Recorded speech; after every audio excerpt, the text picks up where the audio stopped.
Hello, everybody. So, let's talk a little bit about noise, sensory overload. See, right now I've got my window closed, but I've got the traffic going on outside. I've got some truck, large machinery truck in the back. Um, but that's not necessarily the noise that I'm talking about. Um, I'm talking about spiritual noise, energy noise, and how I manage that. So before I even knew what was going on or what it was called, I found that little things like static really bothered me. If I was in a room and the TV was on anywhere in the house and it was making that static, I could feel it and it would really bother me. It would get me like, what's going on? What is that feeling? Um, so I find now I have to learn, I've learned and I'm still learning how to manage my sensory perception, how to turn it down a little bit. In the past, I've turned it off completely, um, and kind of how to bring all of those things in at once. If I can find the clip, it reminds me of on Superman, Man of Steel, when I don't know, the bad guy, the villain, when he comes down to Earth and he's just thrown off, like all of his senses are just going at once. And then Superman is saying to him, like, I learned how to manage this. You don't have the practice that I have in managing all of the senses. So what I found is in dealing with your energy and with your space and with other energy sources. Sometimes I will be, for example, washing dishes, and I can feel when an entity is walking behind me or come into the room or anything. Um, and then it becomes too much for me because I'm feeling that entity and hearing the noise of the water running from the pipe and the dishes are banging, and all of a sudden it's like I can't concentrate and I'm getting all of these things at one time, and it really throws me off. So what I've used now to help me deal with that is music. Number one. So I will, when I feel it that there's too much noise, too much going on, I'll plug in my iPod and I'll just have the music in my ears, um, so that I can focus on only one thing. I find also at nighttime, I do sleep with my nightlight. But I find if I don't have it on, or certain times at night, I'll have uh, too much stimulation coming into my senses, and then I will see things at the corner of my eye, um, and usually if that happens, I know it's time for me to sage. Like the other night, I was seeing like shadows close to the floor moving or whatever, and I was like moving my foot to test it. And I'm like, yeah, that's not the shadow from my foot. I just got out of bed and got my handy dandy sage bundle, and went to sage down my room because usually I know that that's when I'm seeing things happening. There's different energies and entities trying to come into my space.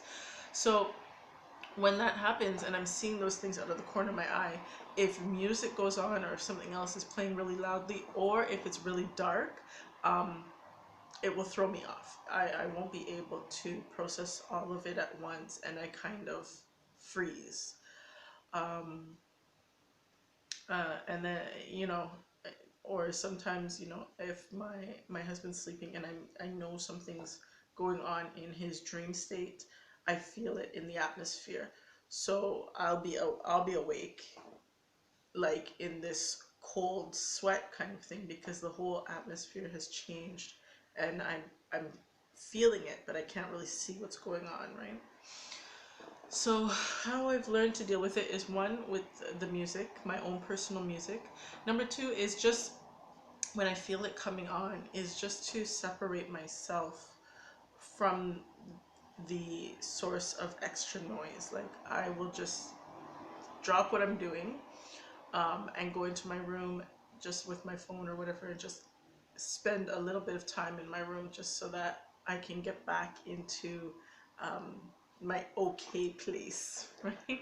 Otherwise, it's not pretty for everybody involved. Like, no, this smile is not there. It's not pretty.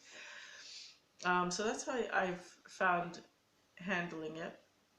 Now, I found at night with my nightlight, and there, this isn't just like random, afraid of the dark type of thing.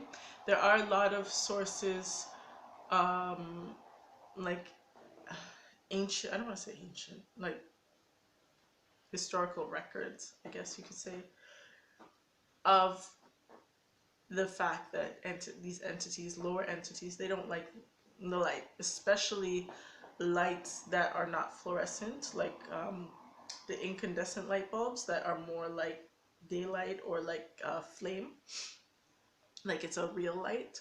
They tend to stay away from those things. So you do want to try sleeping with a nightlight. I don't believe this theory about sleeping in the dark, and completely having your room dark. I don't agree with it, and I don't do it. Um, so having a nightlight is good, and also in the evening we always burn a lot of candles around our home instead of using the overhead lights, because they're not good for you. Number one, especially those energy savers are horrible.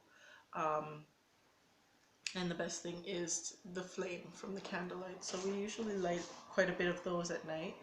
Um, so I got thrown off track, guys. What was I talking about? Okay, I talked about at night, the change in the atmosphere.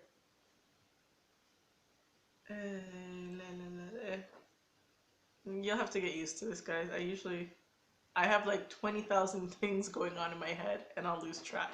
So anyways, that's what helps me deal with my sensory overload. Too many energies going on in my space at once. I either will focus on one, like put in my music. Number two, I'll remove myself from the situation, go into a quiet spot and kind of rest for a bit. And number three is to learn to adjust it. When I didn't know what I was dealing with a few years ago, I completely shut it off. Like, I told whatever entity was following me, I said, leave me alone. Don't come back, leave me alone. And I didn't feel anything. Like, to the point where everything was shut off. My intuition, everything. Like, I shut down everything. And then I found out, like, I was just walking around kind of like, not a zombie, but you know what I mean? Like, I didn't have that connection with anything because I had totally turned off. And now I'm learning to turn it back, but slowly. I'm turning the dial up slowly. Um, and I find it's more of just learning to block out a few things at a time and just focus on one. So if I'm feeling somebody coming into my space, I will either focus on that person and stop what else I'm doing and focus on why they're coming and what they want. What do they want? Or I will ignore that and focus on the other thing that I'm doing. So you can't do all of the things at once. You have to prioritize what's important and what needs your attention right away. Sometimes that entity, they're not talking to me. They're just standing there. I don't know why. They're just watching me. It's like a peeping Tom. I have no idea. Um, and sometimes I am getting some information from them when I stop, and I'm like, okay, well, what is it? What do you need?